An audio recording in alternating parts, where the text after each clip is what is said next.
The youth presents to you the Stations of the Cross. The first station of the cross, Jesus is condemned to death. There you stand before the crowd after being beaten. You will never deny yourself. You humbly accept the punishment given to you by those who have witnessed your miracles. It's easy to look at this scene now and think, how could they have accused you and condemned you to death? All you did was love every person you met, yet they are not alone in their condemnation of you. How often do I ignore you at school and the person no one wants to talk to? How often do my words condemn you and the way that I speak about others? It was not only the Jews and Pontius Pilate who condemned you, but I stand next to them shouting just as loud, "Crucify him!" Jesus, forgive me for the ways in which I condemn and pierce others with my words and actions. Help me to love like you and to learn from your example.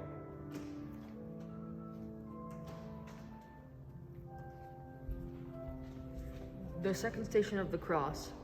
Jesus carries the cross. But now you have endured a sleepless night, betrayal by your friends, and a beating that is too horrible to fully imagine. You've been whipped, stripped, and spit on by countless faces, some of whom last week treated you as royalty as you entered the city. And now they hand you a cross to carry. The weight of it is far more than any number of pounds you can figure. For in carrying the cross, you carry the weight of our sins. How often do I forget that you have carried the load for me? How often do I try to carry things on my own, not allowing you to help me? It was not only the sins of the world that you carried. It was my sin, my selfishness, my pride, my anger. Each added more weight to the load. It was not only my sin you carried, but also my burdens, my worries, my fears, my sadness, and my insecurities. Each you carried step by step up towards Golgotha, the place of the skull. Jesus, help me not to forget the load that you carried for me. Give me the strength and the courage to let go of those things that separate me from you.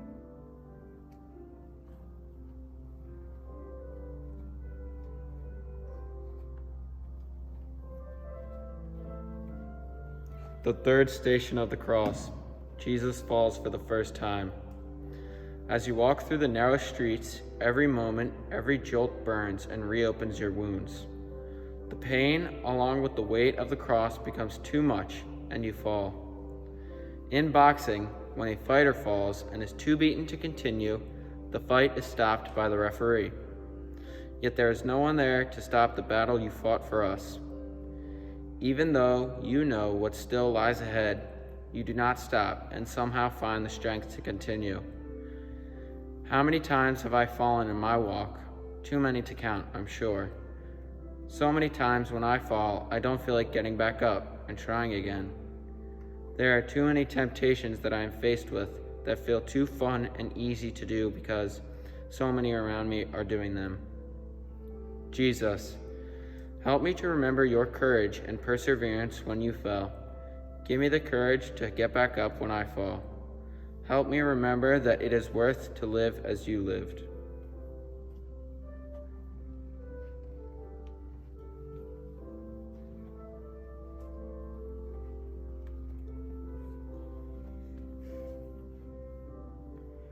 The fourth station of the cross, Jesus meets his mother. Amid all the shouts and jeers from the crowd that you move like a wave in your mind as you struggle to remain conscious, one voice stands out. At first, it is all so faint that you wonder if it is real. But then, as your eyes meet and you see her face, you are not surprised that she is there for you. She has always been there for you. Her yes to the Father has been a light in the darkness, and now here in your darkest hour, she is there. There are so many times when I feel alone in my struggles. It seems that no one understands what I am going through, especially my parents, but I realize they must. How many times have I hidden things from my parents out of fear of what they would say, or what trouble I would be in when all they want is to love me? Jesus, Help me to remember that I am never alone in my struggles. Help me to see my parents as you saw yours. Help me to know their love for me, and when things are hard between us, help me to remember the light of your mother in my life.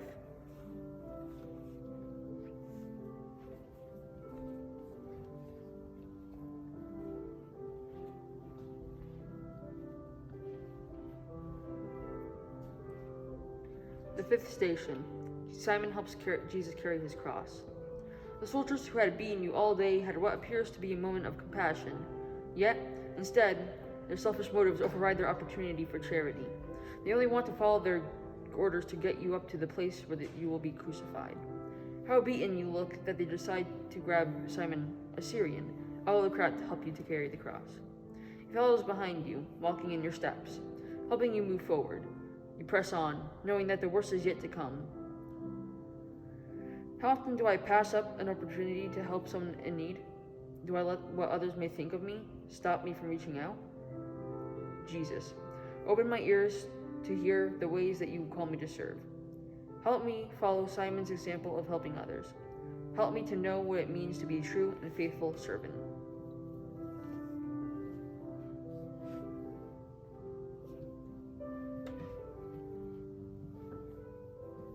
The sixth station of the cross. Veronica wipes the face of Jesus. By now the thorns cut so deeply into your head that even seeing where you should step next is almost impossible. Up to this point, all who approach you, other than your mother, either shout at you or spit in your face. As Veronica approaches, she walks differently than the others. As she reaches out her hands and wipes her face with her cloth, suddenly her face of compassion becomes clear. No words are necessary. Both your eyes say it all. For in that moment, your dignity as a man is restored. How many times have I forgotten that each person is made in your image and likeness, and therefore deserves my respect? Do I make other objects of my pleasure and ignore their humanity? Veronica courageously stepped forward and dared to treat you differently than everyone else. Could I do the same? Jesus, help me to see your presence in others. Give me the courage to follow Veronica's examples of treating others with love, even when no one else does.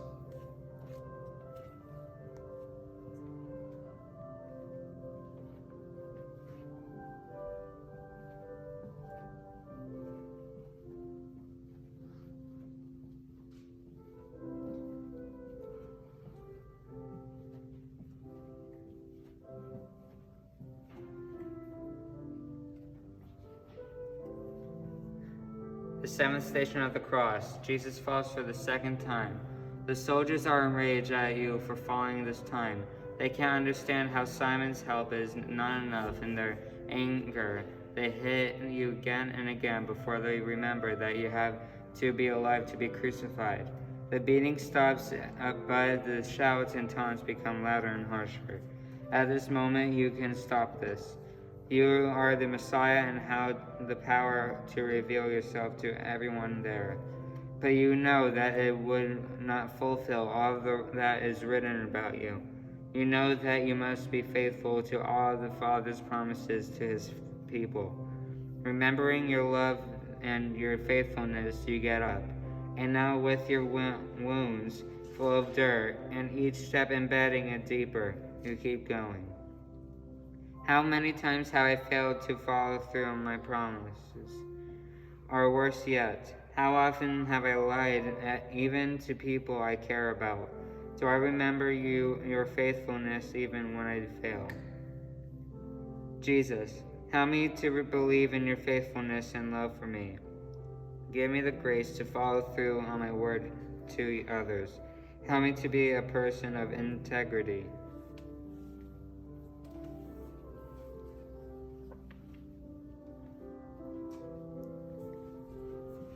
The eighth station. Jesus meets the ruined women of Jerusalem. Their wailing sound sounds like a funeral. They cry and weep as if you are already dead. While air still passes through your lungs and your heart still beats, to them, you are dead. Then they know you are on your way to be crucified, and because of the beating you have endured, you already look like you should not be breathing at all. Yet, in this moment, consumed by death, you speak words of life and say, "Daughters of Jerusalem, do not weep for me." Do I listen to your words in my life? How often have the things I've watched or listened led me away from you? Have I allowed the gospel of life to reign in my heart? Jesus, help me to listen to your words of life. Show me ways that I can put you first.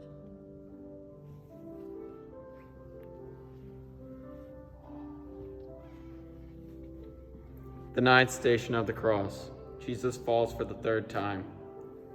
Again you fall, this time from sheer exhaustion.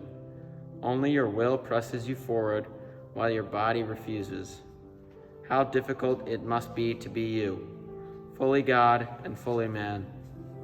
God knows that this is to be finished and that it is not yet complete.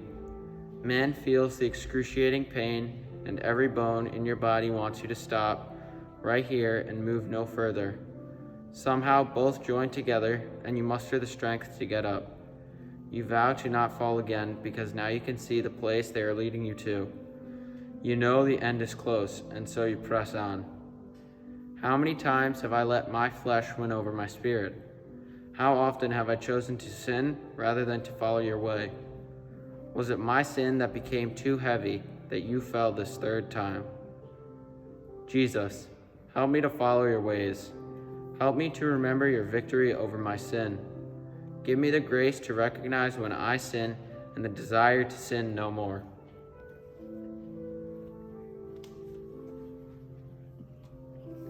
The 10th station of the cross. Jesus is stripped of his garments. In some ways, to get to this point is a relief because you know this is almost over. In other ways, it is terrifying because you know the worst pain possible for a man to endure is still waiting for you. By now, your bloody cuts have dried into your garments. Because of this, they act as a layer of skin for painful, but rather the vicious tearing of your skin. The cuts that had closed now reopen, and once again a river of blood runs all over your body. You are stripped of your dignity as a man, for even animals are given a swifter, less painful death. How often have I judged others by the way they look or what they are wearing? Do I find my own self-worth and self-identity by the clothes I wear or the way I look? Jesus, help me to look past the outside of others. Help me not to judge them by how they look or what they wear. Help me to find my self-worth and identity in you.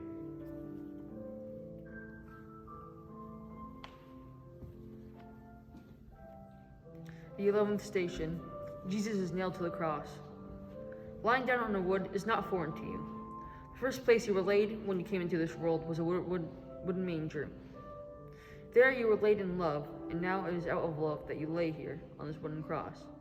The soldiers pull your right arm out beside you, and then horrific pain flows through your entire body. The nail pierces not only your hand, but also your whole body. The soldier pounds it in, only stopping to wipe your blood off his own face. Again, a nail is driven into your other hand, and the pain jolts your entire body. Pain shoots up your legs as they nail your feet. In reflection, I am angered by these soldiers. I can't understand why they are doing this to you, and yet what is hardest to realize is that I am in the crowd watching all of this, but I'm also one of them nailing you to the cross. How many times has my sin become a strike of the nail into your body? How often do I turn away from your mercy? Jesus, I'm sorry for nailing you to the cross with my own sin. Help me to seek your forgiveness and mercy for the times that I sin.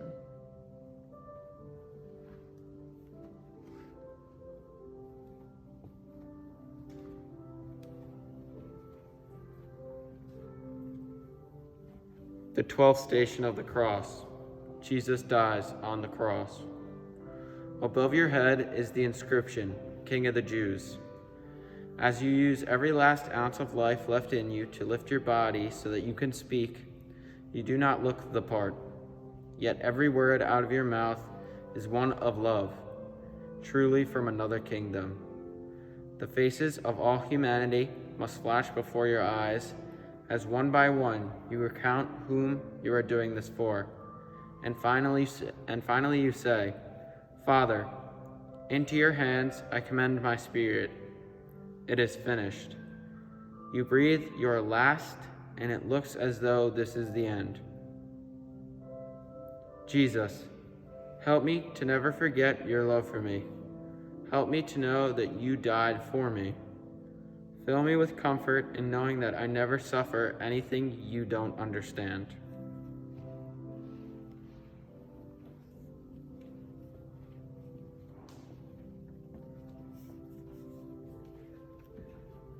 The 13th station of the cross. Jesus is taken down from the cross. The first times that I held in this world are also the last.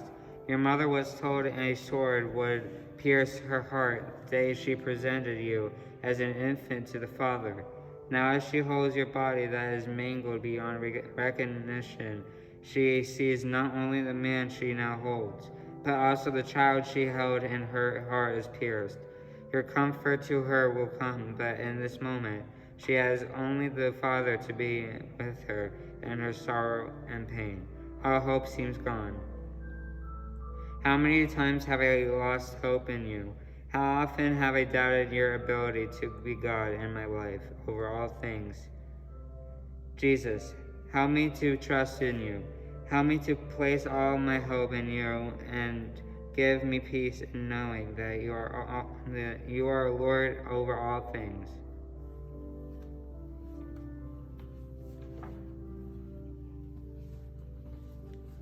The 14th station. Jesus is placed in the tomb. You're laid to rest by Joseph of Arimathea, Mary Magdalene, Mary your mother, and a few other women. As your body is anointed, Mary Magdalene remembers your eyes penetrating her heart, tears streaming down her face along with the others there as they too remember your love. They wrap your body in clean linens and lay it in a new tomb. The stone is rolled over the entrance, and now it surely is the end. Up to this point, death is final.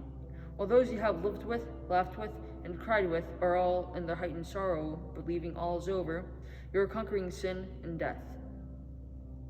How many times has death felt like the end? When I've lost a loved one, it can be so hard to remember your victory. How often do I miss the opportunities to say, I love you, to those special people in my life? Do my family and friends know how I feel about them? Jesus, help me always remember that death is not the end. Give me the strength to say the words, I love you, to those people in my life that I do love. Help me to love every person, not just in words, but also with my actions. Jesus, I love you, I need you, and I trust you. Amen.